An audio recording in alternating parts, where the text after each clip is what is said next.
You searched how to buy shares of Autozone Inc., a U.S. auto parts retailer listed on NASDAQ under the ticker AZO. This video is for educational purposes only and not financial advice. To trade, you need a regulated broker, and I will use eToro as an example to show the process. After registering, you must verify your account with an identity document and add funds before buying. Use the platform's search bar and type the ticker AZO to find Autozone Inc.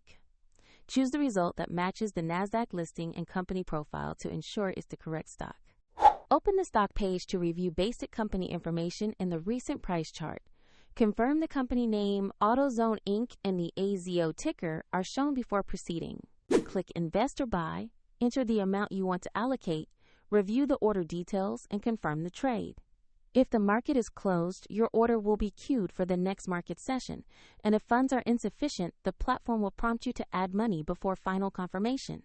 Your position will appear in your portfolio where you can monitor performance and activity.